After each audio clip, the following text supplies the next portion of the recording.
درود کیا ہے؟ صلات کا معنی درود کر لیا اور فارغ ہو گئے۔ درود بھی اردو کا لفظ نہیں ہے، یہ کسی اور زبان کا لفظ ہے جو اردو میں مستعمل ہے۔ تو صلات کا معنی درود کیا تو درود کا معنی کیا ہے؟ تو ہمیں صلات کے معنی ڈھونڈنے پڑیں گے کہ یہ جو حکم دیا گیا ہے اس کا مطلب کیا ہے۔ تو اسی آیت کریمہ کی تفسیر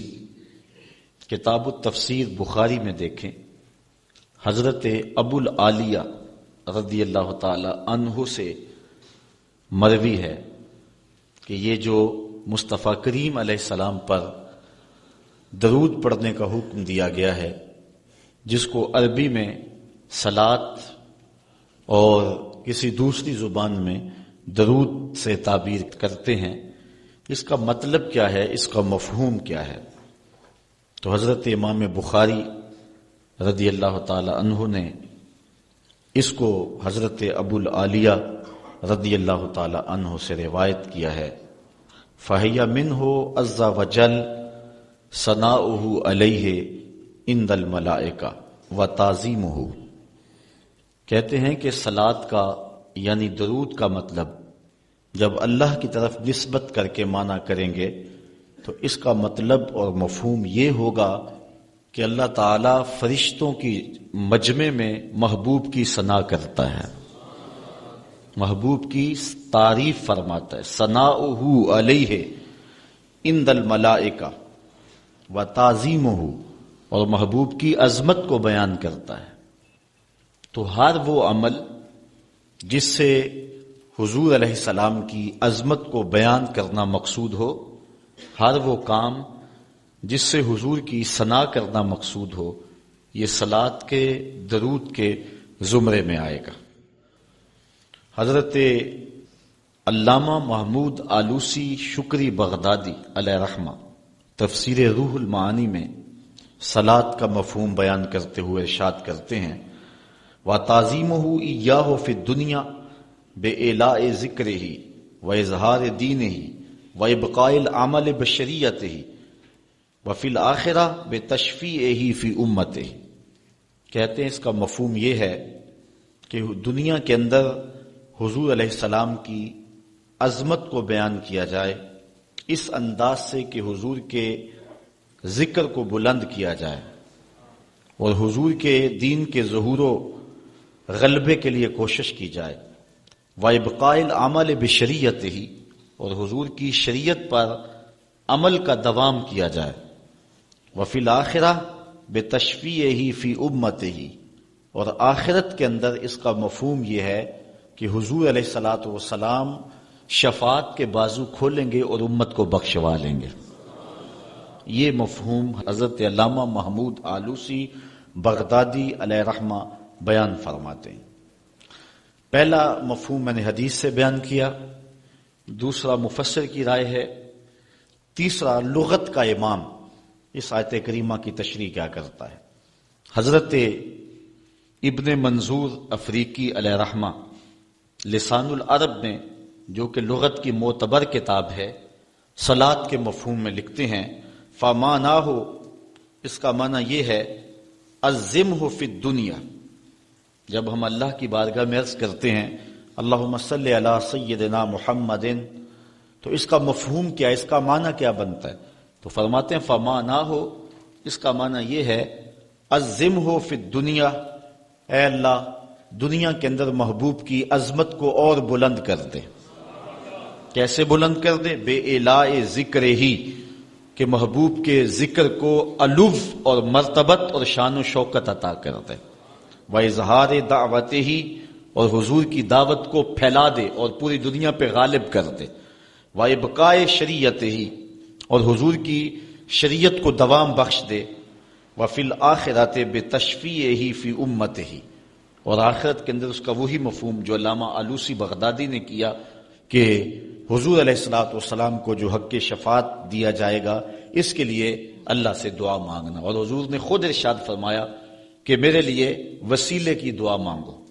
یہ جو ہم اذان کے بعد دعا مانگتے ہیں کہ اے اللہ ہمارے آقا و مولا کو مقام وسیلہ عطا فرما،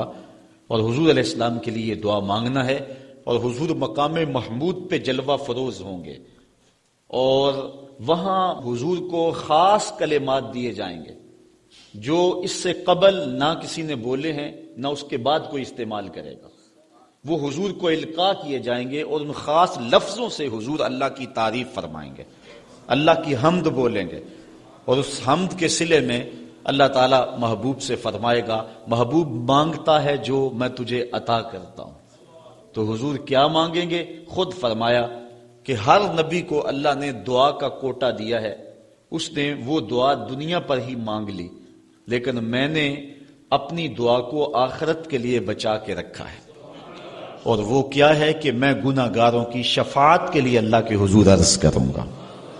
یہاں امام اہل محبت امام احمد رضا خان فاضل بریلوی کا انداز دیکھیے، پیش حق مجدہ شفاعت کا سناتے جائیں گے، آپ روتے جائیں گے ہم کو ہنساتے جائیں گے، وسعتیں دی ہیں خدا نے دامن محبوب کو،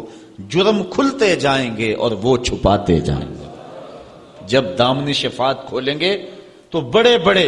گناہ گار اس شفاعت کی پناہ میں آ جائیں گے، بلکہ شفاعت کا جب دامن کھلے گا تو نیکوکار بھی گناہ گاروں کی صفوں میں شامل ہونے کی کوشش کریں گے کہ ہم حضور کی شفاعت کے حقدار بن جائیں۔